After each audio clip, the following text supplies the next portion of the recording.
Good morning, millennials. Happy Thursday. Yes. Welcome, Daryn. Thank you. I'm so excited to be here. Once, twice, 3 times a co-host. Actually, 4 times a co-host if you count the first time that we co-hosted together back in February. Yes, that was on the breath. Yeah. Yeah, that was on the breath. This is my 4th time. This is your 4th time. Wow, because we were making a big deal. Daniel Eicholz from Southern Charm Savannah was here on Tuesday, and he is our first ever 3-time guest, and you're our 4th time co-host. That's big stuff, you guys. That's huge. I feel like I should be on a wall somewhere. No, for sure. Okay, we're going to do like a wall of fame. Yeah.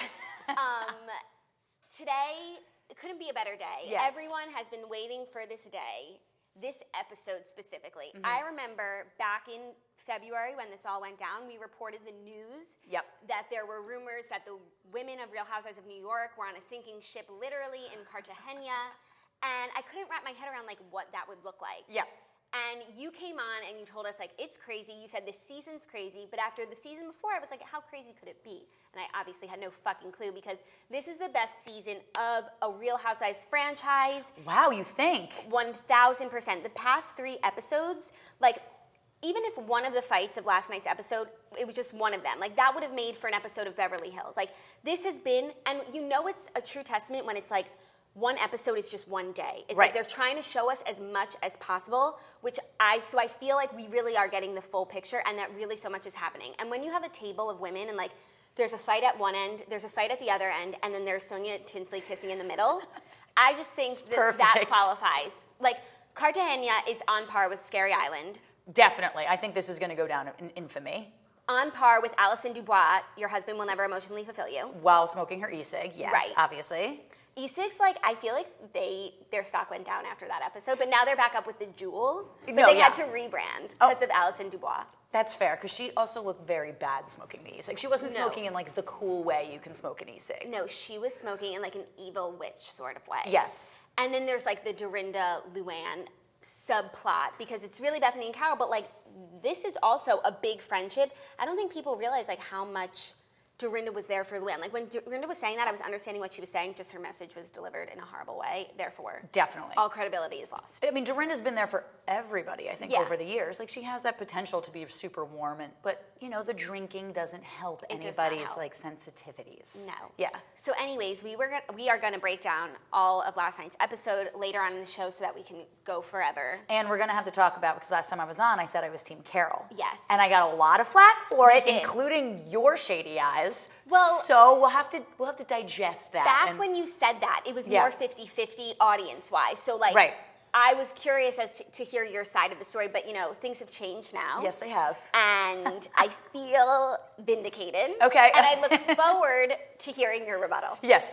We will rebut. Yes. But we have just so many Bravo-related questions for you. I literally made so many notes because like so much is popping off right now. So many rumors are swirling in the Bravo world. And we're going to get to all of that. Okay, good. It always leads back to Bravo, as we say. It always leads back to Bravo. And speaking of, we have confirmation that Andy knows about the morning toast. Can you elaborate? Andy knows about the morning toast. He's on top of all this stuff.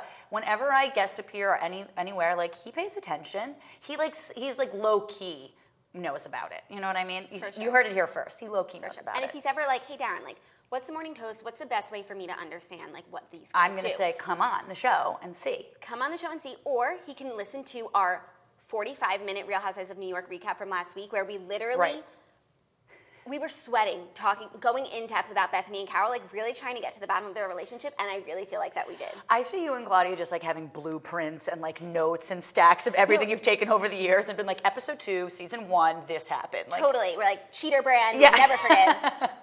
No, it's like that meme where it's like me trying to figure out like where my man is. It's like the whole board. That's us. The coordinates. You guys got the whole thing. We got the whole thing. But before we get into the whole thing, we are here to hit you with the Fast 5 stories that you need to know before you wake up and take a bite out of your morning toast. I'm ready. A wide array of stories. Obviously, you know, there's Meghan Markle. But there's a lot else going on in the world. And we've really been trying to evolve towards like not just talking about Pete and Ariana Grande. Do you like Meghan Markle? Overall, yes. I think that she is incredible. Like the fact that she went from like being on Hallmark to being like to living out a Hallmark movie is everything to me. Totally. Like I don't agree with most of her style choices, and I just like wish she would step it up in that department. And I don't understand how she can be wearing ill-fitting clothes when like she must have a tailor. Like she must have 85 tailors for each scene. Like she must have someone who like does up the back of her dress every morning. Right. Yeah. So I don't understand how that keeps happening. Okay. But I love that we have an American in there, Yeah. and it's just so culturally relevant. And overall, I love it. Did you watch Suits? No.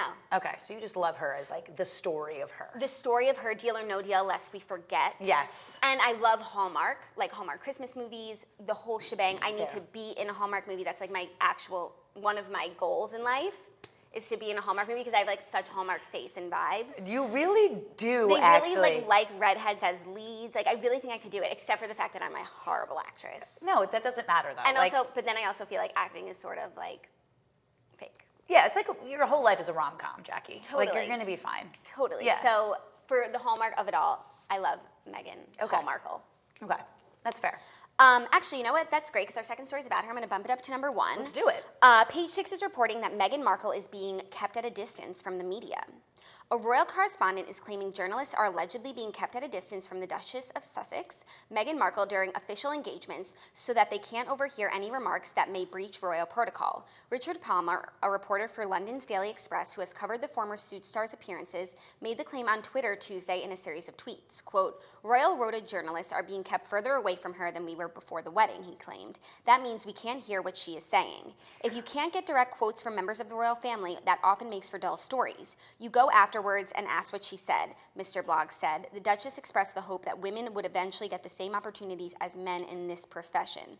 Boring. In what profession? In the profession of being a royal? Yeah, I'm not really sure that if we're counting that as do you get paid to be a royal? I get. Well, Like, do you get a paycheck? I don't think so because I think you just get like Free your shit. life is funded by the taxpayers. Right, exactly. So that's Okay. payment enough, really. Yeah, I mean, it's more than enough. Yeah, so just as Kate Middleton, that inevitably leaves you with little else to write about except what she wore and looked like.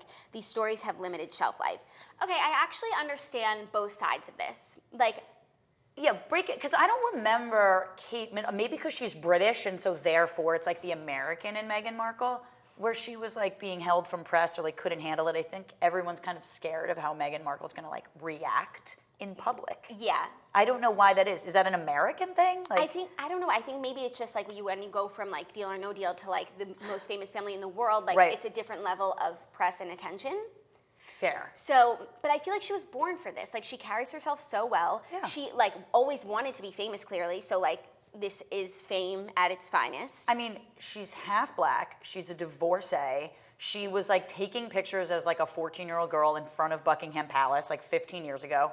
Let's give this girl a break. Like this girl made it. Made her dreams Huge. come true. She literally broke through 3 of the most major things to become this like royal. I don't know. I give it up to her. Yeah. I give it up to her too, but what's weird is like it seems as though they don't want the press quoting what she's saying at events, but she is very well spoken, and even before she met Harry, like she used to do a lot of speaking engagements. There are all these quotes of like Right. impressive things that she said. So I feel like if anyone is capable of speaking to the press, it would be her.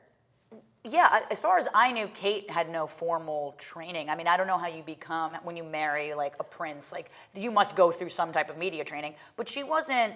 No, but I feel like her whole life was training. Like I feel Yeah, like I in guess the, like she was she went to She school. came out of the womb like this. Right, like- and then she went to the right schools, like met Will at such a young age that like she was always like programmed to be a royal, you know? I think it's the American thing. Like no one trusts Meghan Markle Like, because she's- she's like crass and she's and, American. you know, her dad isn't setting a good precedent.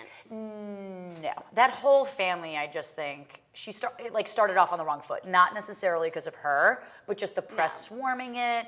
They got married so quickly. Yeah. I think for the general population, it just wasn't a good start. It wasn't an easy start, and I feel like also she might be really overwhelmed. Like, you know? Wouldn't you? And especially with her family, like just being out there, like dragging her through the mud. I think she might like need to be taking like a back seat, but Yeah. while also being very public. Definitely. I agree with so that. I understand the royal family's decision, and I look forward to seeing it on The Crown. That's literally all I can think about. And I think I'm actually How it's going to play out in season 5. In season 5 in 8 years. Right. And I'm actually the most patient person on the planet. Like when we were telling that story about the boat in Cartagena, like it was like I didn't need further details. Like I will wait until the episode comes out. Right.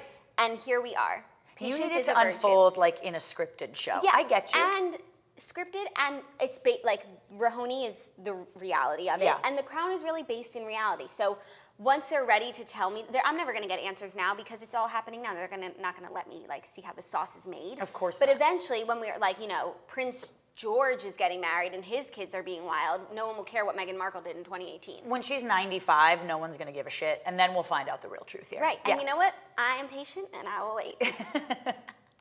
This next story is really sad, but sort of exciting, bittersweet news. Okay. Anthony Bourdain's Parts Unknown will return for a final season this fall. Following the tragic death of Anthony Bourdain, his signature show will carry on his legacy with one final season. Nearly 2 months since the 61-year-old star was found dead in his hotel room in France, where he was filming for an upcoming episode of Parts Unknown, Bourdain will posthumously return to the small screen for a 7-episode season to debut in the fall, a representative for CNN confirmed to E! News. One episode highlighting Kenya will be the last to feature Bourdain's signature narration. According to the LA Times, which recently published an interview with Amy Entelis, the executive vice president of talent and content at CNN, 4 other episodes will be finished by the directors who filmed them and use audios of Bourdain captured on location to fill the holes, along with follow-up interviews of others. That's a lot. I mean, listen, I think there's a good and bad thing of it, because it's kind of a reminder of how his struggle, like not to bring it down, but like he committed suicide. That's a terrible story. On the So other they hand, say. it's nice to have kind of this one final piece of him because his show brought he brought the world to us, and that's fantastic. So many people weren't showing like the Congo and what they eat there except Anthony Bourdain. So it's like, it's morbid, but it's kind of nice that we get one more chance. Agreed, and it just like contributes to his legacy. And I'm sure so Definitely. many people, like I wasn't super familiar with his work until his passing. So, but I'm gonna watch this now. Of course. So many more people are gonna be introduced to his work, and I think in turn it'll actually be really nice. And it's nice that they have this footage. It's a little eerie. Yes, definitely. It's morbid, but it also might encourage other people to kind of like carry that baton, and another little Bourdain who's running around right now might be able to go to like Vietnam and show us that, and this, it's very cool. It's cool, and it's cool that like we can do that. We don't have to like make a hologram. I'm really not here for holograms. Thank God we don't. Like the first Tupac hologram was kind of dope. Yeah, was it like at Coachella? It was like Yeah, like cool. it was well done. It was cool. No one expected it. Now it's like so Michael fucking Jackson's freaky. hologram going on tour. That I can't. is so weird to me. I can't. Or I heard like Lisa Marie Presley potentially wants to go on tour with a hologram of her father, Elvis. Like, why are we doing this? I don't know. understand this. This is weird. Speaking of, how did you feel about the Prince hologram or projection at the Super Bowl? I mean, I knew it was going to happen because Prince is just the most massive person ever. It's an effect. And he's I thought from it was. Minnesota. Yeah, he was from Minnesota. It was fine. I was never the biggest Prince fan. So for me, it wasn't like so monumental. For me, it was like weird. He was like, his face was on a sheet. And I heard that him and Justin Timberlake like had beef. And I heard that Prince Really? didn't like the posthumous technological versions of artists. Like he already So they literally did everything that he wouldn't have wanted to do. totally. And that's the part that bugs me because you want to put your face on a sheet, like that's cool. Minnesota loves you, and like the Super Bowl is in their The weird thing in their house. The weird thing about holograms is sometimes, even though I don't like them and I agree with you, sometimes they're better performances than some of the pop stars out there who just lip sync anyway and are like robots on stage. That's true, So too. I'm like, actually, it kind of is a hologram either way. You mean like Britney? Did you see Andy as the victim? I did. Okay, good. Because you didn't ask. That's like the first thing people have been asking really? me. Like, I can't believe Andy was, and like she didn't know his name. It was. And then Jamie Lynn called her out. Yep. I texted him in the morning and I was like, I think I need to quit my job because I literally can't unsee you crawling Right. around with Britney whipping your ass. So as an employee, Yes. what was that like for you? It was terrifying and exhilarating all at once. I mean, the thing I knew it was happening for weeks. You did? Oh, yeah. But he didn't know. No, he knew like something was going to happen. Like, I didn't know if it was a coincidence or not. No, But, like what a fantastic coincidence that would be. They know where you're. I mean, most of the time it's not anybody famous, so Okay. like I don't know how that works. Maybe they just grab someone in like the same seat. But he knew because they needed to know where he was sitting. He didn't know what to do on stage. If you can tell, like he's holding his arms up, and they're just like whispering shit in his ear like all the time. I mean, it was exciting. It was really cool to see. But the fact that she didn't know his name and she was like, "Oh, I think you know him. Give it up for him." It was the funniest thing I've ever seen in my entire life, and I've been saying it to him constantly. Give it up for him. Like, hey, you. That's like when it you're goes to the singing phone. happy birthday to someone, you're like, happy birthday. Dear, happy. Yeah, it was exact. Give it up for him. I died. I thought it was the greatest thing. And the truth is, him not being able to say like, oh, Andy Cohen got it more press anyway. So it ended up being this like huge joke that we all absolutely And- we all loved it. He took it amazingly well. And like, that's what's so great about him, that he would take that amazingly He well. would love that's like a pop culture moment. Like Totally. he wants to be in it, and I'm sure she knew. Like I'm sure thousands of people had said Andy Cohen's coming on stage, but she's running like a huge, huge show. She's kind of a robot. She's kind of a robot. If Yes. you watch Heather McMahon's Insta stories, there's something going on there, and there's also nothing going on. There's been a lot and nothing going on for Right. quite some time. Yeah. Yeah. I don't think that psychotic break like ever ended. I just think she Right. started to look more like And like Britney. they just pulled the strings tighter. Yeah. On, She's just like totally. So yes, I agree feel that bad for seeing her. a hologram might. And I just don't understand why she can't retire. Like, why won't her people let her stop working? She clearly doesn't enjoy it that much. Like it seems like. I've heard weird things about her dad. Like her dad controls all of her, like ever since that psychotic break, like he controls all of her finances, and it's really, I don't know how much of it is true, but I've just heard there's a lot of like controlling factors, and she's just literally a cash machine. Right. Like just keep performing, people will pay $300 to go see her, literally lip sync, and it's like easy money. That's crazy. It's I just have to sad. be honest, I won't. And it's sad because I feel like it's like ruining her legacy a little bit because she was such an icon, and now it's like she's performing at Radio City, which is prestigious and my favorite venue, but it's also not the biggest venue she could be performing at. Right, and everyone thinks she's a robot. Like everybody thinks she's a robot. And we're all talking about it. Right. And we're not even like, you're a hologram. I'm not even worried this is ever going to get back to her because like if someone told her like, oh, the Morning Toast thinks you're a robot, she'd be like, okay. Yes, I am. Look at you. That's my version of a robot. Speaking of performances, I was telling you I saw Amy Schumer last night. Yes. At Pier 17, and it was amazing. But I heard that Bridget Everett was opening for her, and I'm a big fan of Bridget's just from Watch What Happens Live. I've never really seen her do anything else except for like roles in Trainwreck and like Inside Amy Schumer. Yep. And she actually performed after Amy. Oh. It was a short set, but her whole thing is like she sings, I guess. Yes, it is. She writes original songs. She's a very buxom woman. She's as a very you know. buxom woman. I saw her boob twice. Oh. Once unintentionally and then once intentionally. Okay, yes. So that was exciting. Okay. And I just love her so much. She is like so funny. So many people are like, she should come co-host the Toast, which I would absolutely love, but I would be so intimidated because she's so funny. You wouldn't be able to say anything if she No. co-hosted. Like it would just be give her. the iPad. Yeah. And I would be an audience member. Correct. But she was on Watch What Happens Live with Kelly. With Kelly, like last week or 2 weeks ago, and her dress was just so short and tight that she had her dog sitting there, like on her lap at one point, and she lifts it off, and Andy's like, "The control room is telling you to put the dog back." No, on. I saw the camera kept like moving up. I was like, her cooter is definitely out. But that's her. Like she's just like, I've seen her at Joe's Pub. She'll just come out topless and just suffocate you with her boobs. Like it's amazing. It's a great show. She was wearing a dress last night, and like her boob fell out at one point, and it wasn't intentional. I was like so nervous. I was like, oh my God, no one can tell her. It's a huge venue. Like it's not intimate. Like Right. She can't hear us scream from the audience. Like your boob's out. Like, but that's part of it. She like, probably knew that it was out though. Right. Like she doesn't and even then give a the shit. dress that she was wearing had so much like flex. Like it was just like going in Stretchy, and out. yeah. So sometimes it would get close, sometimes not. It was hilarious, and I just want to thank Bravo for introducing me to her work. You're welcome. She's also the Countess and Friends show. She performs. You're lying. I swear to God. Okay, now I have to see it, and we also have to talk about the Countess. We will definitely. Okay, I mean, I have my notes. I'm not All letting things you are go. honey. I'm not letting you go until I get through all of my notes. This is me a 6-hour show. I'm fully aware of the commitment here. Okay, yeah. cool. I know I told you. I'm chained in here. They don't see it, but I'm chained. You can't see your feet. Okay, next story is actually exciting for carb lovers. Panera Bread will double bread bowls just to test how much you love carbs. So we have a photo. Panera Bread is testing this bread bowl that's 2 holes. So it looks like a little canoe almost. It looks like a canoe. Or like a chest. It looks like boobs. It does. I forget what I was going to say that it looks like. Oh, it looks like a stuffed potato almost. Okay, yeah, it does look like a stuffed potato. Yeah, no, the photo's up on the screen. And anyways, I just feel like this is so exciting. So many people love bread bowls. I love bread bowls, but it does seem kind of surprising now because it feels like everyone's trying to eat like no bread, no carbs. So it feels kind of odd that Panera would do this, but cheddar broccoli soup in a bread bowl is the greatest thing in the world. And now in a double bread bowl.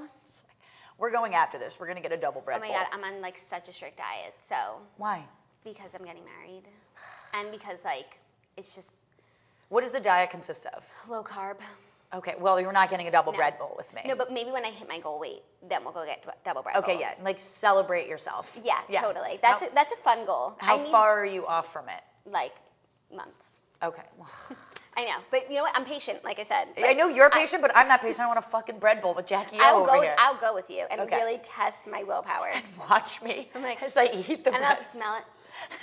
I'll get it. I'll get the gist. No, I actually like yes, being healthy is great. The world is changing for the better in terms of promoting like healthier options, non-GMO, no trans fats. But you know what? Some people like to eat fattening and they don't care and they want good options. And I like that Panera is catering to people who don't give an F. Hell yes, like me. And you know the market is opening wide up. Because just as corporate America is telling us we have to eat healthier, that doesn't change how people actually feel. No, absolutely. I'm not eating healthier because corporate America told me to. I'm eating healthier because of this. You showed the arm. I did. I'm being real with you guys. Amy Schumer has like a funny bit where she was like, when you're 30 and you're a bridesmaid, like all you want is just to like not have the fattest arm in the group. Right, exactly. And it's like everyone's like. But even if you're in the middle of the picture, I see all my friends, because I'm 30, they'll be doing like this. I'm like, you look so uncomfortable. No. Like it looks awkward. I actually am very anti the skinny arm pose because I feel like it actually it just makes you look insecure. Well, and it's so odd. Like, who stands? Like, what if I came on the toast and I did the entire toast like this? And I actually think it's cuter to keep your arm down, have like a little bit of pudge, and then it's like, oh wow, that's what she looks like with her arm. Like, that's pretty good arm. Right. And like Kim K is the skinniest she's ever been, as I'm sure you saw, and she keeps putting her arm like that. I'm like, girl, like, why do you work so hard if you're still gonna do your arm like that? Like, put it down. You've earned it. And like, you're gorgeous, so just like own your body. Like, teach girls to own their body. Like, that's the most beautiful thing in the world. Totally. I'm very anti the skinny arm, you guys, for a multitude of reasons. I agree. Yes. But good luck on your diet. We'll get bread bowls in a few months. Yeah, and it's mostly like just for how I feel on the inside. You know, like if I felt great, I wouldn't care. But you're right. I don't think McDonald's stock has gone down because corporate America's like, you can only eat kale. Right. Like, that's not. People are still eating the way that they always eating. Right. We were just talking about this. The Big Mac turned 50 the other day. It's the best sandwich. So we were celebrating. Oh my God, it's the best. Like, I've never had one. Actually, I've had one in Israel because it's kosher there. Did you ever see Super Size Me? Yes, but a really long time ago. So there's this guy that eats 3 Big Macs a day. He's like the skinniest person ever. Right. He weighs like 120 pounds, so you don't know how. It's just like, that's the life that I want to live. Eat 3 fucking Big Macs a day. Have you seen The Founder?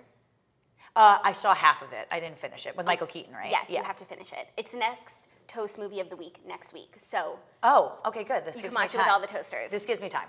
Also, toasters, Daryn said that you guys are the nicest people ever. Oh, I did. I was like, your fans. I came in here, first thing I was like, your fans are the nicest human beings ever. Like, you're so loving, and I absolutely love all of you. Thank you. You're welcome. And you guys reflect well on us, so we appreciate it. That's right. Okay, next up, interesting news. Facebook and Instagram add dashboards to help you manage your time spent on social apps. You can now set reminders to tell you when you spent too much time browsing your feeds. This is... Wait, so we have to have an app to monitor how much we're on apps almost? Right, no, but it's in the app, so it's not a separate app. Facebook and Instagram are just trying to get you to understand how much time you're spending on apps, which is terrifying. like a little scary. Yeah. Facebook and Instagram are introducing a new dashboard to tell you how long you've spent inside their apps, along with tools for setting daily limits and temporarily muting your push notifications. The new set of features called, quote, Your Time on Facebook and, quote, Your Activity on Instagram are designed to address the concerns that addictive feedback loops built into social apps have been detrimental to users' well-being. Wow, they're really struggling. Like this is, this is sort of like counterintuitive because it's encouraging people to spend less time on their apps, but they must really be worried about their image that they would do something like this. I would assume that it's best interest to have their customers be on their app literally 100% of their day. They should like lie. They should fudge the numbers. Right. And if this is true and you guys are like going to start counting, then just start watching the show on YouTube so that you feel better about it. And that's a really good like work around that. Yeah. Instead of counting calories, count how many seconds you're on an app and just go on a different app and where look at they're it not that way. counting. Yeah, correct. Yeah, because Toast isn't time spent on social media. It's the news. No one's counting how long you watch the news for. That's or watch it on another person's phone so they get the minutes and you don't necessarily see anything on your graph and you look at your graph and you're like, I spent 1 minute on social media this week. No. We're just thinking of ways around this. I get you. How much time do you think you spend on Facebook and Instagram? Honestly, I don't. Like that's how we all communicate. So it doesn't feel like Facebook, it just feels like Toastbook. Yeah, exactly. It does feel like Toastbook. I go on there all the time just to see spend too much time on Facebook. I don't like it as much as Instagram personally. If it weren't for the Morning Toasters group, I would spend absolutely no time on Facebook. But I now agree. my whole So if people like me or this and that, I also have a Martinis and Murder, which is my podcast fan page, which I definitely any type of promotion, but I'm not reading Facebook. No, and when I see something in my feed that's not Toast related, I very much question if I still need to be friends with this person, and I'm just clearing house. Yeah, me too. It's spring cleaning early, and if I want to stalk someone, if I'm I haven't seen my friend Kim in a while, I go on Instagram. I don't go on Facebook, which is weird because you get more information on Facebook. Technically, but then if you look at my Facebook page, which used to be so vibrant, always change my profile picture, worried what people are going to think of me. My cover photo has to complement my profile picture. Right. Now if you look at my tag, I don't upload my photos to Facebook anymore, where I used to be the person who did. Me too. So now if you look at my tagged photos, it's well, that's sad. Oh my God. You only went out one night in the past 6 months. I used to tag every photo when I was in college. I mean, granted, I'm older than you, so Facebook was kind of just starting to come out when I was in college. I tag every single drunken picture of me looking horrendous, because that's what you do when you're 19. It's cool. And it was cool back then. And now when I look at, your memories from this day, I am utterly mortified at the things that I would literally take time to upload onto my Facebook. Right, and be proud of. Correct. I haven't uploaded Not a photo to Facebook. Not you were tagged in a crazy photo. No, right. I want you to see this crazy photo. I don't need to be looking at myself throwing up on a Dwayne Reed when I'm 20. I think I can get rid of that image now. Yeah. I'm good. I'm good too. Yeah. So I definitely spend a lot of time on Instagram, not for always professional purposes. But maybe once I see how much time that actually is. I mean, how much of your day do you think you spend on? How often do you check your phone? Every minute. Yeah, I probably check. Every time I get a notification, I'll at least glance over. Yeah. The good thing is Instagram isn't on a desktop, and I work at a computer, so it's not like I have it on the side, and it doesn't work as well on a desktop. You need it on your phone. It's literally a mobile app. The only time I cut back on my phone activity is when my wrist starts to hurt, and it's real. And then I'm oh wow, I must have been on my phone a lot, and I'm putting it down. Yeah, so that's been my timer, but now I'll have a real one. When we see your graphs, you have to post them, because okay, good. I need full Jackie O graph. I wonder how long they've been tracking this for. So does it start tomorrow? Is it being rolled out, or do they have all this retroactive information about you? They must have all this retroactive. That's crazy. Where do they store all this stuff? Because if you think about it, I don't know if this happens on your phone, with Facebook notifications, I'll check my notifications immediately, and then a new notification will pop up. So I think there's some sort of algorithm which makes you check it almost all the time. It's not just getting rid of your notifications all at once. They store certain notifications so they pop up on your phone so you check it more. That's so crazy. Can't you guys just let us live? We're gonna use your apps anyway, so why do you have to brainwash us? Yeah, I just it's so much. It's so frustrating being brainwashed. We'll get to that, I'm sure. That's a good sequitur into Southern Charm. That's a good sequitur into Southern Charm, but my fifth story is an even better sequitur into All About Bravo, which is what I'm calling the next 45 minutes of the show. Charlie Sheen says he can no longer afford child support, claims he was blacklisted in Hollywood, reports People. Charlie Sheen is having a rough time paying child support for 4 of his children. The former anger management star, 52, filed requests to modify his child support payments to Denise Richards and Brooke Mueller in court documents obtained by People. Sheen, who shares 2 daughters with Richards and twin sons with Mueller, claims he can't afford to make his monthly payments because, quote, he's been unable to find steady work and has been blacklisted from many aspects of the entertainment industry. The actor claims he's had a significant reduction in his earnings and is in dire financial crisis with less than $10 million to his name. The document also lists several debts Sheen has been unable to pay because of his finances, including both a pool service and a gardening service, which are both noted as past due. But like, $10 million should cover pool and gardening services. I would hope. Or child support. Like, I would hope. Like, how much child support for 4 kids? I mean, I would think it wouldn't be $10 million. No, but like, I think I was reading some of the, the gossip. Yeah. And I think he had like a $200 million fortune, which in the past few years he's blown to $10 million. Literally blown. Literally blown. And he was paying child support as someone who was making $200 million, and and now it's to 2 baby mamas. And this sort of fuels the rumors that Denise Richards could be joining the cast of Real Housewives of Beverly Hills. Yes. Because someone might need to be making that Bravo money. What would you think about if Denise Richards joined the Real Housewives of Beverly Hills? I'm here for it because I think that I like her. I don't know her that well, and she's so pretty. But in general, I'm not here for traditional, established celebrities joining Housewives. So like when Rinna and Eileen Davidson did, like it took me a few seasons to get into them, not gonna lie. And it wasn't until like Eileen's last season that I liked her, and then she left us, which was so hard. But I'm so glad that she came full circle. Is it just me, or do I feel like Lisa Rinna's a little bit more of a household name than Eileen Davidson? She is, but I just felt like they both, like Eileen like has, Eileen has an Emmy, so that means something. That's true. And yeah, Lisa Rinna, it seemed like she was using Housewives to like further her career, which I get in certain situations, but I don't know, it just didn't seem like, I wouldn't have cast her, but now I'm so happy we have her. Did you feel that way about Kyle and Kim Richards? No. Okay, because they were like child stars and it had been years and years and years. And they really, like Kyle Richards is really Beverly Hills. Like she's friends with Kris Jenner. Right. She's friends with everyone, and she is a staple. Now it's 2 Richards that we have. Now that's kind of Kim, Kyle, and Denise. It's a lot. I didn't realize she's a Richards. They're not related. No, I don't think so, unless that would be like, that so would crazy. Be the craziest. Imagine like they go on Housewives the together Richards sisters. And they find out they're related. Yeah, by like some 4th distant cousin. That would be great. I think Denise is really good friends with Lisa, which would make sense. And like Harry Hamlin, they're all actors. They're all in that world.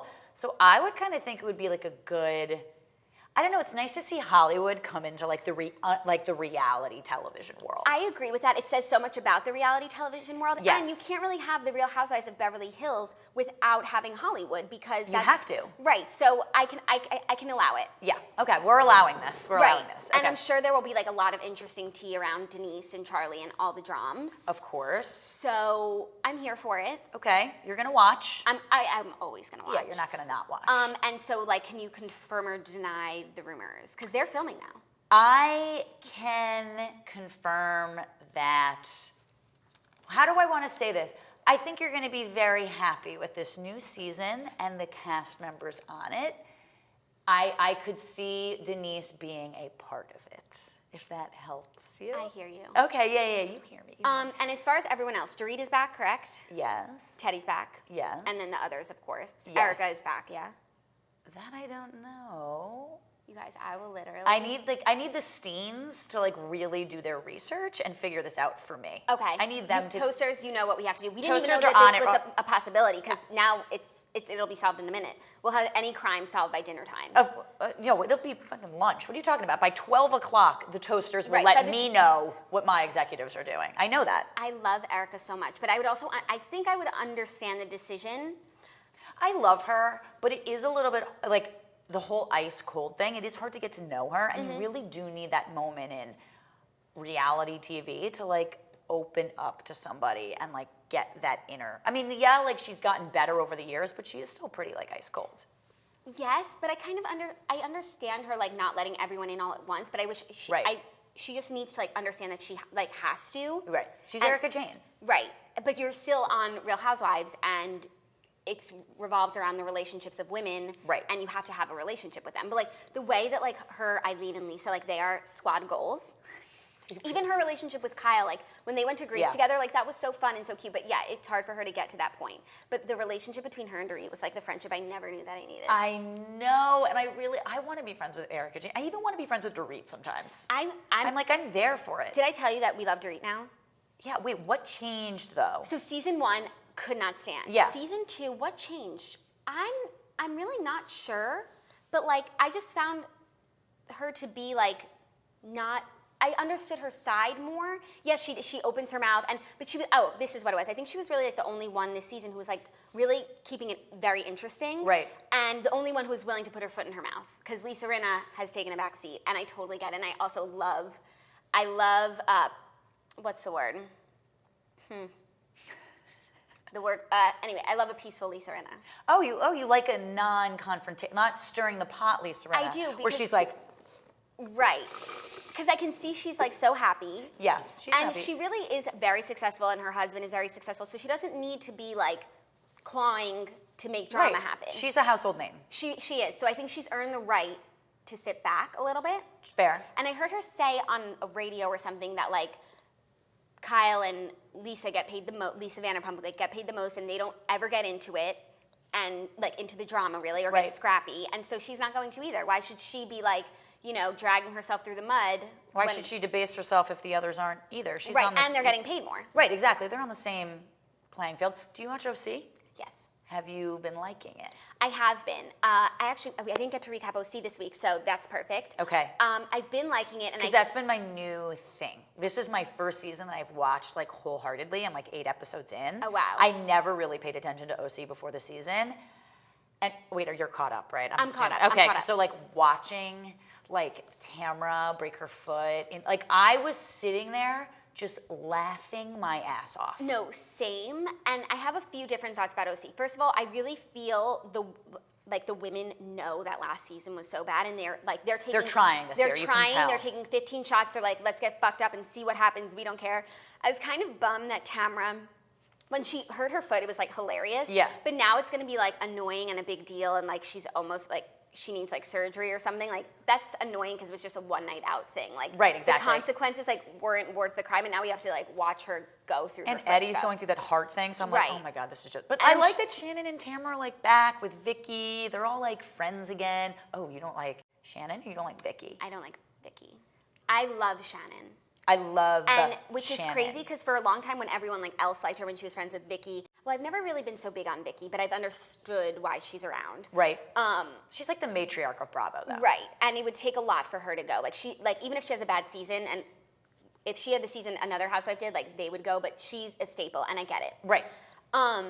But so when Shannon and Vicky were friends, like I was never really that here for Shannon. I don't know what changed with me with her friendship with Tamara. Like I think she's just so funny. Like when she goes to another country and starts saying words, it's hilarious to me.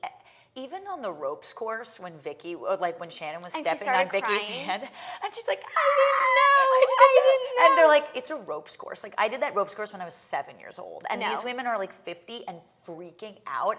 I was peeing my pants laughing. I just thought this was like the funniest. Like they're not trying to be the richest people in California, which I love. Right. Well, that's another thing. It's like the Real Housewives mostly is like very aspirational and blah, blah, Right. blah. But with OC, it's very real. What do you think of Emily and Gina? I'm open to them Okay. just because I'm so happy Peggy and Lydia aren't there. Like, Fair. I don't know which one I liked less, honestly, because you would think it would be Peggy because she was like such a troublemaker. But Lydia like really bothered me. I felt like she was so mean to Shannon. She wanted Vicky and Tamara to get back together, and then she wanted Shannon like to have no one. Like when she was being the friendship whisperer, like why aren't you friendship whispering Shannon and Vicky's relationship? Like, Right, exactly. She was trying to leave Shannon out, and Shannon was already feeling so low about herself. She needed it the most, I think. Like she needed that friendship the most, and she was just kicking her to And the curb. Lydia was like trying to take away her friends. Right. And it really bugged me. Last season, what like Shannon went through, it was so hard to watch, but I felt like just so good knowing that like so many people I'm sure related to her struggle. Like so many people struggle with their weight, and to do it like on TV while your husband's leaving you and things aren't good and like blah, blah, blah. It was, I think it really helped a lot of people, you know? 100. I think actually Shannon's story, like despite any funny storyline, was a real thing that does happen, and like she's going through this active divorce. You know, you see every inch of Shannon Bedore last season and this season, and there's something nice that you can like relate to. Like she's kind of like the everyday housewife. She really is. You know? And she also has that level of like aspirationalness, that house that they used to live in. They should have never moved out. 100. I mean, God, my God. They should. I don't know why they moved out. Like you never know what's really going on. Yeah. They never made it seem like it was a money thing, but assuming it wasn't, they should have never moved out. And you're a Kelly Dodd fan. I am, which is so, like, I've been a fan of her since last season. Last season, she was amazing. She was like the Sonia of last season, like, above the fray, not really fighting, being hilarious and crazy, and It's giving ridiculous. us everything that we needed. And this season, I love her, and I'm actually really glad that there's a rift now between Vicky and Kelly, because Vicky clung onto Kelly when she had no one. She like kind of used her, but then it turned into a real friendship. Right. Cool. And now she has her friends back, and this is how you treat her.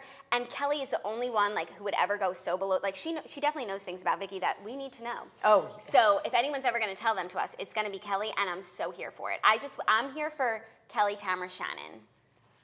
Wow. Okay. I would agree with that. I would agree. They are the most polarizing characters. Kelly told me that she gets like 500 DMs from guys a day. That's also, I love her attitude, and I understand why. When she was like, when it was the first episode and she was explaining her new situation, she was like, we moved out, we sold the house, I moved into this apartment with Jolie, they're showing it, like it's obviously smaller than her old house with all of her big old furniture, so it looks a little silly. Yeah. She's like, and I love it. I'm like, and it's a juxtaposition from Shannon, who's like, we've moved on. David has a new girlfriend, which is all very sad. Her trying to get the ring off, and Tamara's like breaking her finger. She's Oh my like, God. "Get it off." I'm like, oh my God, this is ridiculous. That was ridiculous. Jolie is like she's like a 30-year-old woman trapped in a 14-year-old girl's body. She's so precocious. She's just hearing all of her mom's like sexual antics. You know who she needs to date? Who? Stassi's little brother. Because they're the two smartest people on Bravo. They're like the voices of reason, and they're not even old enough to drink. And No. I would agree with that. That's a great pull. No, Let's totally. get Patty Singer to set them up. I'm in. This all comes back to Bravo. I'm so in. I'm so in. That's so in. cute. What was also funny is like they're in Mexico, like obviously being crazy. Right. And then they flash back to Gina and her kids. Like, also someone needs to tell Gina that if she lights a candle, she can't leave the candle sitting on the bed. Like, that is not okay. What do you think of her accent?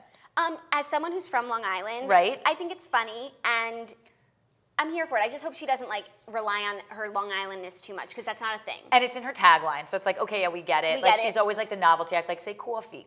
Like that's a one and done thing. Yeah, move on from that. Right. Now we're moving past. Right. So What do you think the fact that she's never seen her husband's apartment? there's something weird there, and we said this, like there are a few instances where like women go on the show to get a divorce, or their husbands put them on the show to, you know, give them something to do while they're getting divorced. Yep. And this is giving me those sort of vibes. Got it. Okay, that's fair. That's very And fair. the other one, who I can't remember her name ever, but she looks like Chessie from The Parent Trap, so we just call her Chessie here. She does look like Chessie from The Parent Trap. She's another one. Her husband like proposed to her Emily? over GChat. Like that's weird to me. But what the problem is right now is like Vicky, Tamara, Shannon, now even Kelly have history. They've Years been of through it. right. Like they are almost like a dysfunctional family, and it's really hard to bring in new people to get into that groove because there's so much here, and I don't see them. You know. When I was interviewing Tamara, Vicky, and Shannon about the new girls on my weekly pregame on BravoTV.com, comes out every Sunday, I asked each one of them, I was like, what do you, like just in a generic, like, what do you think of the new girls? And Tamara was like, well, Shannon's never going to give them a chance. And Vicky was like, Shannon's never going to give them a chance. And Shannon was like, they're nice. I was like, this is so good. Like, I was like, nice. Like, that's like the least, no one wants to be called nice. Right. Like, that is the most boring adjective you could call someone. And I was like, Shannon, can you elaborate? And she's like, nope, can't elaborate. They're nice. I was like, oh. Well, Kelly on Watch What Happens Live said that she likes them. So I could see, That's what she because said. Kelly's the newest housewife, I could see her like being the most open to them. And now that she doesn't have Vicky and like Well, Vicky she feels good not being the only new one anymore. Right. Like, she's a vet now.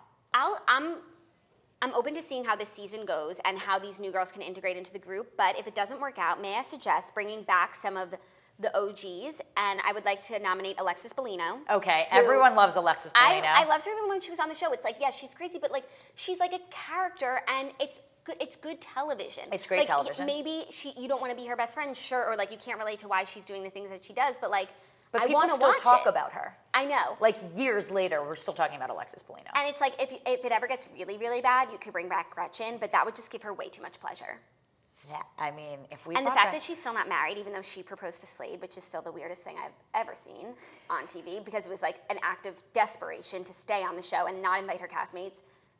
Poorly thought out, Gretchen. Such a Slade, like really, like. And they're still not married, so like she's clearly waiting to get back on TV to get married. That would seem to be the correct response. Yes, Right. that would seem to be So, correct. like, I would understand if you ever brought back Gretchen, it would just give her way too much joy. Yeah, exactly. And that's like too much. Like we don't want to do that. And Heather Dubrow, there was always a spot for Heather Dubrow in my book. A lot of people were upset when Heather Dubrow got off the show. Like, I never thought that Heather was like the main person. No. Like she was always kind of like right in the middle. Like she was involved. She wasn't boring, but she wasn't the most appealing. But a lot of backlash happened because Heather Dubrow was off the show. No, and I understand that because also she didn't get into the thick of it, which was nice, but she did have real friendships with Right. Tamra and Shannon, and that's what makes the show really good. That's why New York this season, and we must start talking about it. We must. And can I just say, outside 30 Rock the other day, people protested the fact that Kenya Moore is no longer on the Real Housewives of Atlanta, protested outside 30 Rock holding up posters. And you had already asked me to be on the show, and I just remember thinking, I was like, it all relates back to Bravo. Like, Bravo is a fucking phenomenon that people will protest, not even in their own city, to get a housewife back on the Honestly, show. that's a protest I can get behind. I should start protesting for Housewives I want back. Yeah, do it at 30 Rock. Brandy Glanville.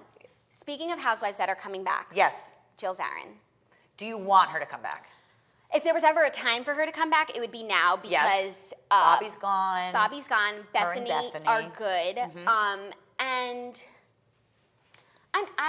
I'm here for it. I'd be curious to see like what she does once she's back because I feel like she's definitely been humbled by not being asked back for so long. Well, that's another thing. Like, would she be as drama fueled? Because now it's even like that short scene that we saw coming out of the funeral between her and Bethany. It was like a real moment. It Yes. wasn't drama filled. It was like, I'm alone, and Bethany was like, I'm alone too. And there was something just so. It felt good for it just to be 5 minutes. Like, I don't know if Jill Zarin could carry the whole season now. I don't know either. But you can't bring someone into New York now who's just totally random and new. Except Tinsley did a pretty good job of Yes. getting into it. But like Jules Weinstein, I know Dorinda said last night that Jules deserves another chance.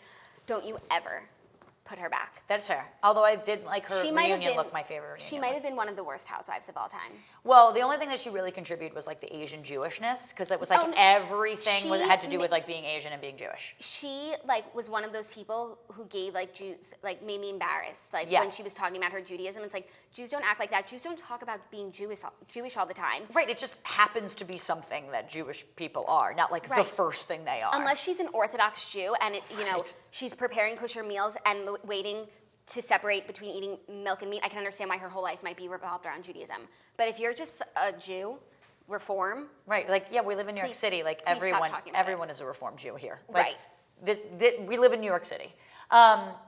Okay, that's interesting. Yeah, I won't probably bring back Jules because she wasn't that great. Tell me about Tinsley, because Okay. right before the show you were like, used to like her, now I don't know, and we didn't dive in. We did not dive in. So this will bring us to Cartagena. Yes. I like really used to like Tinsley. I thought she was like such a fresh young vibe, and she is like back in the day, she was the Real Housewife of New York. So like, Right, she was the it girl. it all comes full circle for her to like get arrested and then come on to actually go on Real Housewives. Like, is a big deal. Right. So last season, I thought she was cute and fresh, and like her and Scott, I thought they were so cute. And now this season, it's just. Do you think Scott's cute? I do. Okay. Yeah, he seems like a nice guy. We've never seen a bad side of him. He is honestly, like I've met him in person in Chicago and in New York many times. He's genuinely a really nice guy. I think he's really cute, and I really like them together. But all the breaking up and getting back together seems weird to me and a little thirsty to be talked about. And then she like goes on vacation now and she's like taking a picture in front of like the Leaning Tower of Pisa alone. She's like taken by Scott, like so that we know that they're together. Right. Thirsty. Her bringing a glam squad to Cartagena in a non-air-conditioned home, so like you're gonna sweat off all your makeup anyway. You're wearing a smoky eye to breakfast, and you're just having them braid your hair. Like, can't Right. you do that yourself? I mean, I actually can't braid my own hair, but I wouldn't hire a glam squad to do it for me. I would ask one of the girls. Yeah, to. you're bringing them across like international borders into this thing. just to get braids. Just to wake up with all the other girls who just had like massive diarrhea and are in sweatpants, and Tinsley comes downstairs like, Right. And like I love some of the clothes that she wears, but like she changed 3 separate times yesterday on the island. Yeah. She came in with like her lace bridal bathing suit cover up, which was really cute. I thought, I know Isaac Mizrahi did not like it, but I was here for it. And I feel like Right. if it was someone else wearing it, he would have liked it. Like if it was Bethany. Just, Sometimes it's about who wears it rather than what you're wearing. Agreed. Sometimes. And then she wore like that blue dress that she spilled red wine over. Like, why are you drinking red wine in like over 100-degree heat? That's like the worst time to drink red wine. Right. Yes, only in winter. And then she wore the cutest bathing suit I've ever seen. Like, You it love looks that like one? a piece of art. Oh my God, I loved it. I wish she just wore it the whole, like, I wish she wore that the whole time. It's like she's just trying too hard, and that takes the coolness out of it. Right. You would prefer her just to like, that's just who she is. She owns it. She doesn't make a big deal out of it. She's just like, yeah, I'll change 50 times if I want to. Or she's like in the water being like, oh my God, I can't believe I got my hair wet. Like, I'm someone who doesn't get my hair wet, but like when I do, I'm not like, oh my God, I can't believe I got my hair wet. Okay, like, you're like, and it's like, this is your trip that you planned. Like, what, you weren't going to go in the water? You're on an island? Well, that's the thing. That's the funniest thing that she planned the entire trip. She's like, I've been going here for years. And like, even during the boat trip when literally Carol's vomiting, Bethany's holding her hair back, everyone's crying, like Ramona can't swim. Tinsley's like, what? This is fine. It's like everything's fine. She can't admit that she fucked up.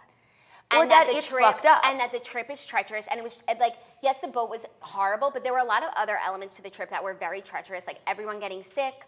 The house didn't seem, like it looked beautiful, but it didn't seem very comfortable. Yes. And that's all on her, and she won't like take it. She's just like, no, you guys just don't understand it like I do. And she thinks the trip sucks because of all the fighting, which it does. But like, if they were in, one like the fish tank room in Dubai, like I think everyone would be feeling a little better. Of course, even in Tequila, Mexico, if they, like, right, it would have felt better. I mean, yeah, Tequila made it great because they were all like hugging, so drunk in the pool, and like Ramona's dying.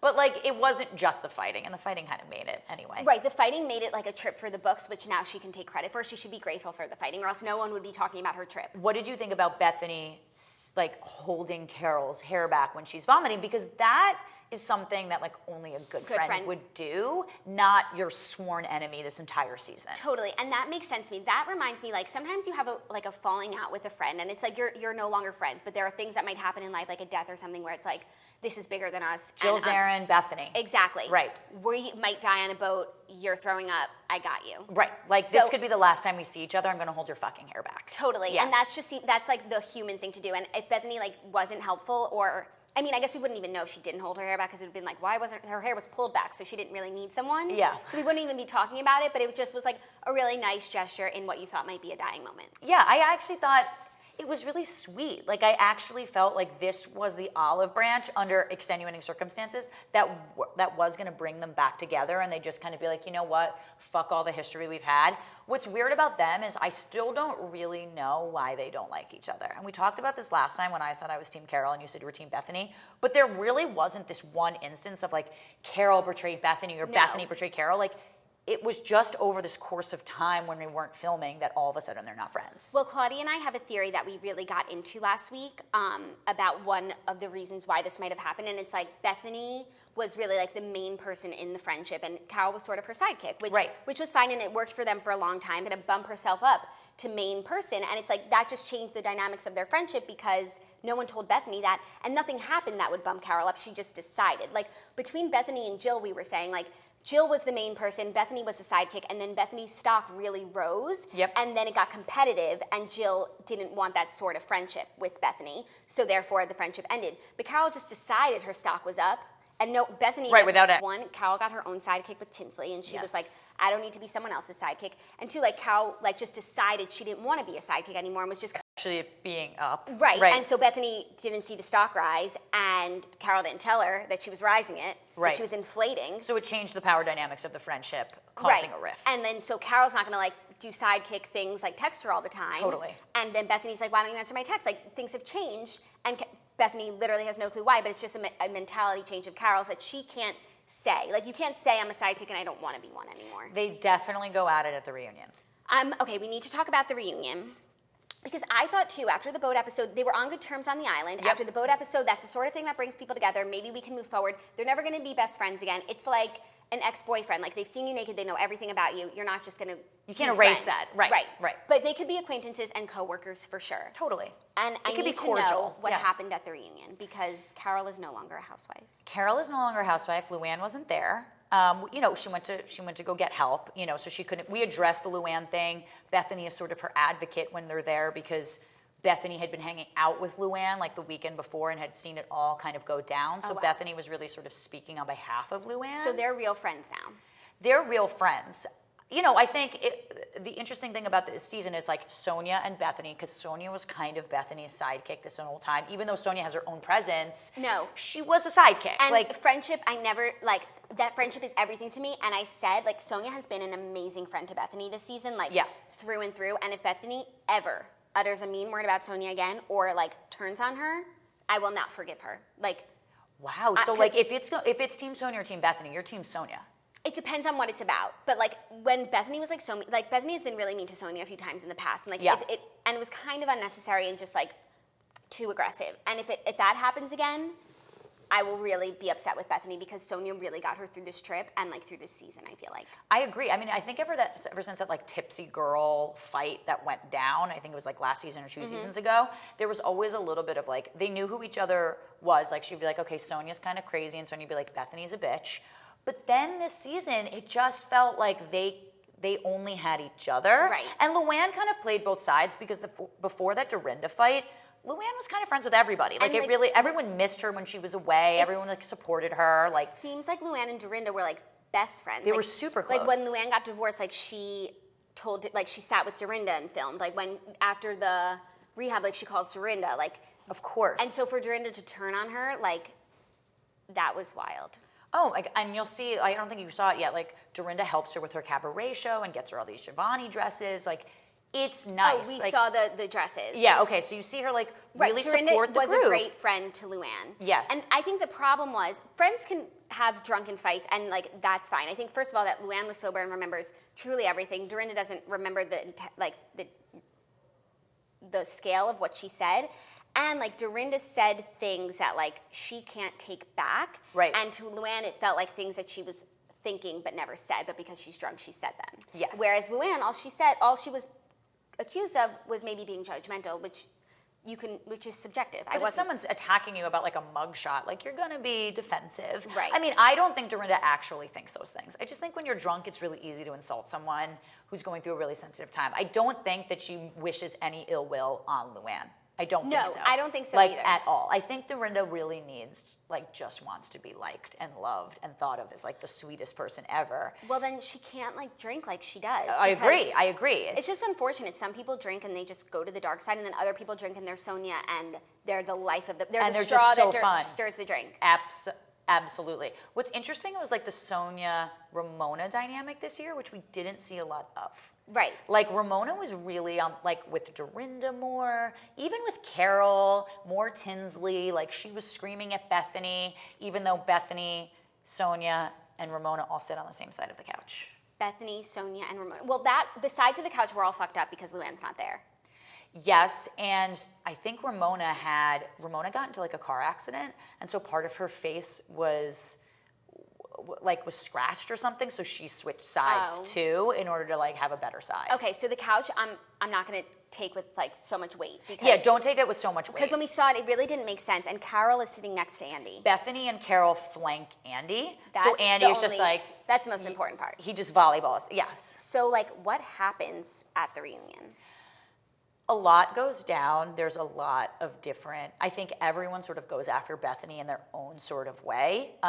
The interesting thing with the Bethany and Carol thing is like when Bethany is talking or explaining something, Carol always has like there's always like two camera angles going on at this reunion where it's like you know how you show like what the housewives are reacting to the clip. This is like the housewives reacting to the housewife. Correct. And so this is that, and it's like 3 split screens sort of. So you see like 2 reactions of a clip, or you see their reactions. It's just crazy. And Bethany and Carol like can't help themselves, and they're just getting pettier and pettier and like lashing out. There's really no resolution there, and I just don't think that I think Carol was just over it. I think she was just like, I couldn't take it anymore. You know, I mean, she ran the marathon, which was great, but her storyline really wasn't the end all be all this year. I mean, she really didn't have the main, outside of her fighting with Bethany, she didn't really have the main storyline at all. No, like what's going on in her life and like her one Cosmo column that she needs like months to write, it does not a show make.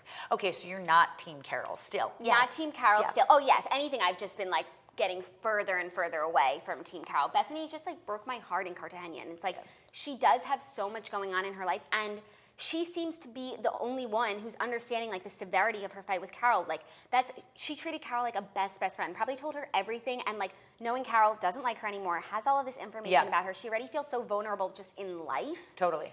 That I felt everything she was feeling, and being like in a foreign country and it's not super comfortable and you're fighting with everyone and it's treacherous. I know you're patient, so I want you to see it, but I will say that Dorinda comes after Bethany in a way that Bethany can't get out of. Like, you know how she can always like argue herself out of Yeah. like a situation or really explain her side or this and that? Dorinda kind of comes at Bethany in a way that's like, oh, you think you support women? Well, this sort of happened. And Bethany has to confront the fact that she was kind of a hypocrite. And it was really nice to see. And it made me more Team Bethany than ever before. Oh, because she admitted she was Because wrong? she literally was, she couldn't argue or intellectualize her way out of it. Like Dorinda had called her out on something and Bethany was like, you're right. And that made me like her a lot more. Because you want to see them at least own up to their shit. You don't want to see denial. There's nothing wrong. There's nothing worse than someone who can't admit when they're wrong. Agreed. Especially when literally everyone is telling you that this is how it was. When they roll back the cameras and you see that you said this one thing, like, right. Own your shit now. Oh, I think that's the most annoying part about being a housewife is like when you say just one thing that gets so blown up and you can't even remember. Like it was like one word thing out of a sentence, out of a paragraph. That's just the worst. Oh my God, I'm so excited for the reunion. So Bethany tweeted last night about, vaguely about Carol's decision to leave Housewives because Carol made it seem like it was her decision and Bethany said basically no one has ever left without Bravo firing them. Yep. What's the tea?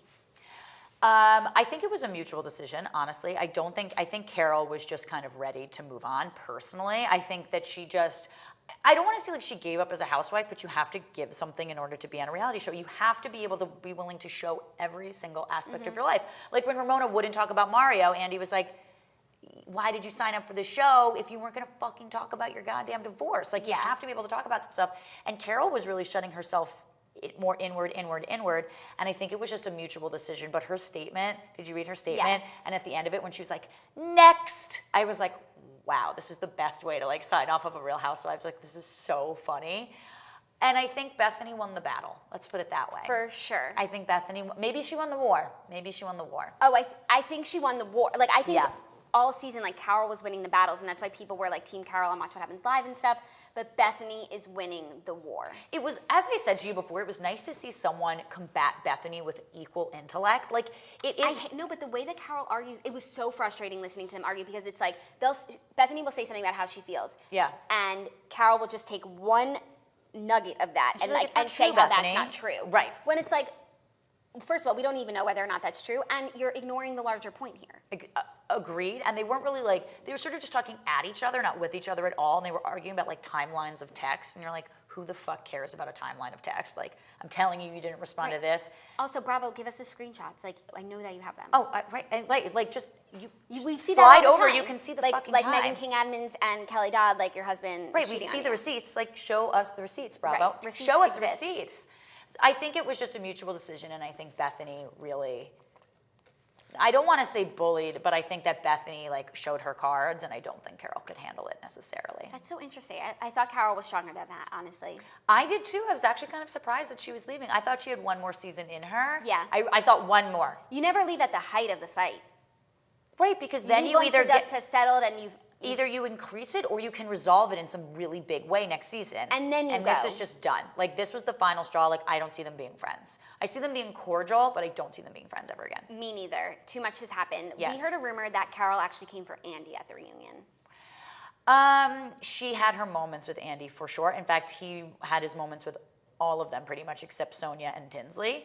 So, like, he was, I don't want to say fighting, but he was, like, arguing with every single one of them outside of Sonia and Tinsley. Wow. Yeah. So there was definitely, like, people always come at Andy, whether it's seating arrangements or how they're edited or this and that. Like, Andy's the face of it, so whether or not Andy has a... Whether or not Andy was in the cutting room. Right. He's not, like, editing it himself, but they're always going to attack him, and I think that he does a really good job. Like, we always call him, like, the Housewives Whisperer, and he is that. Like, he's able to just be like, okay, this isn't a good look for you.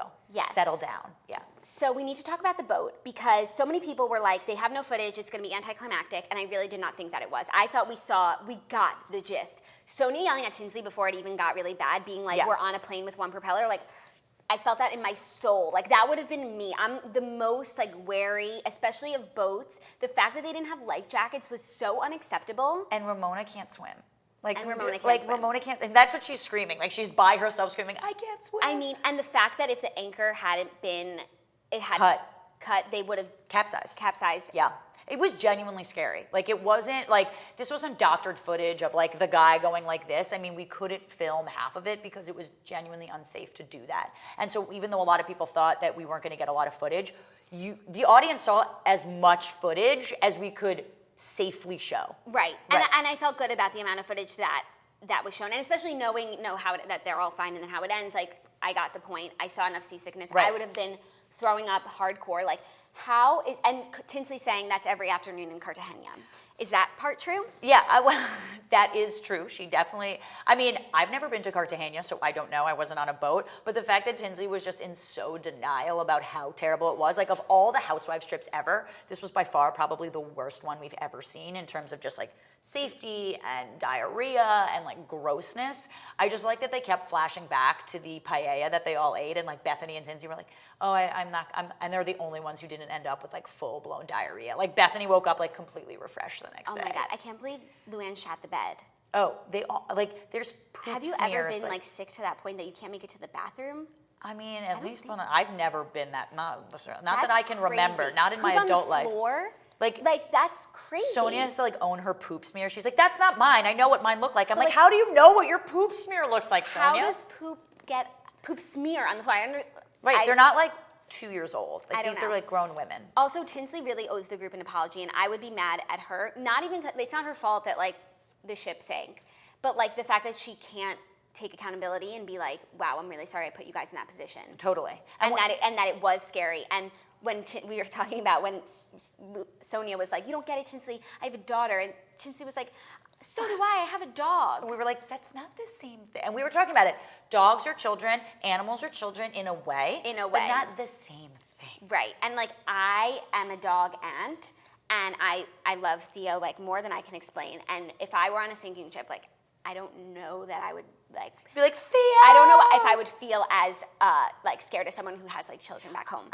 We would have to have a conversation if you did something feel ever that. happened to someone, their dog could go live with someone else and they wouldn't even know the difference. Like, correct. As long as they're being fed, child their whole life is like fucked up and affected. Right. Yeah, it's like a little different. It's a little different. Yes. So that was crazy. And that was another thing about Tinsley. Also, there was a weird moment at lunch on the island when Tinsley and Carol are talking about fashion and Bethany is like dying inside. Yeah. And I didn't agree with Bethany, like, you don't have to say everything that you're thinking all the time. Like, totally. this conversation well, Bethany is painful. does, yes. Right. But the conversation was painful. And the way that Tinsley was talking to Carol, she's like, yeah, Saint Laurent, like, I can, it's amazing. Like, that's not how you talk to, like, your best friend. Like, that's how you talk to someone that you don't really know. You, like, talk about clothes, and you're like, this season Saint Laurent was just everything. Right. A best friend, you'd be like, oh my God, this was like a really cool line, and like I loved it. Like you would just talk like fucking around. It was like a weirdly fake conversation to me. And then Carol's like, oh, it's Lee Radswell original. It's just like, that's so cool. But I think that's what Bethany was like picking up on. No, and 100%. she was just ready to just pounce and attack and like was gonna call anyone out for being fake. And Bethany might have not had diarrhea, but she had diarrhea of the mouth on this trip. Like when she was talking at the table. Does. Yeah. Oh my.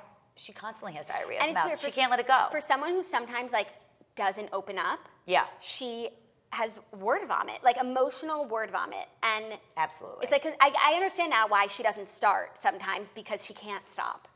She physically has to like restrain herself or like not pay attention in order to like make sure she can get out of this safely.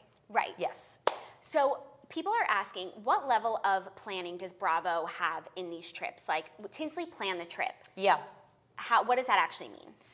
I mean, I think that she's been there before. It's a house that she knows the people. Bravo does take a lot of care into planning the trips. We have the cast safety on the line. It's expensive. They're staying in glorious places. I mean, it's week long. Like, Bravo has extensive help and preparation into doing these trips. Right. The boat thing happened to be this, really awful thing that happened, and I honestly think it was a fluke. It wasn't like Bravo set them up to be in this really bad position. Like, this happened to be a really traumatic situation that no one would have wanted. Like, we wanted them to be like on a catamaran, like sunbathing and drinking martinis. Things were going so well. Like, this wasn't planned by Bravo in order to get them into a shitty situation. I didn't feel like it was. Yes, some people did. They would just be like, oh great, Bravo's, but it wasn't that. No, it didn't. It felt very, very real to me. It was, and we couldn't even film it, and like, we learned a lot of lessons into, certain safety precautions and what we need to go through, but it wasn't, we had prepared as best as we thought. Just happened to be a fluke. So 2 questions. One, did Luann ever get her phone back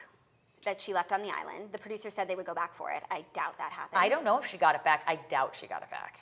Yeah, right. Because who would go back there? An hour and a half. When they were doing the time, when they were doing the clock, and they left at 3:15, and it's like they're showing it's 4 o'clock on the boat. I'm like, oh my God, they have 45 more minutes. Like, I know. can't. So like of feeling like, screaming at each other. Screaming. It's amazing. So the boat was obviously a traumatic experience. Yeah. Does it affect how things play out throughout the rest of the season, or like it's happened, it's done, we're moving forward? It's pretty much, it's happened, it's done, we're moving forward. Okay. They definitely talk about it. You know, you see kind of the aftermath after they all kind of have diarrhea and like get food poisoning, and they're like laughing about it. And it brings some of them closer together. And they talk about it in the reunion for sure. Okay. But in terms of the rest of the season until the reunion, it is just like that's what happened, and then we move forward. There's more drama that unfolds. Got it. Yes. Okay, so a few more Bravo-related questions for you.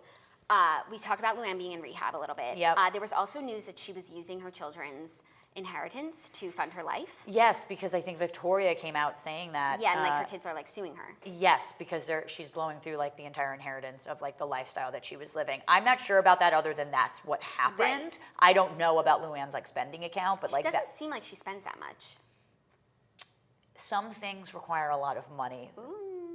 Some things require a lot of money. Can we also talk about that the women of New York Housewives have the most insane bodies I've ever seen?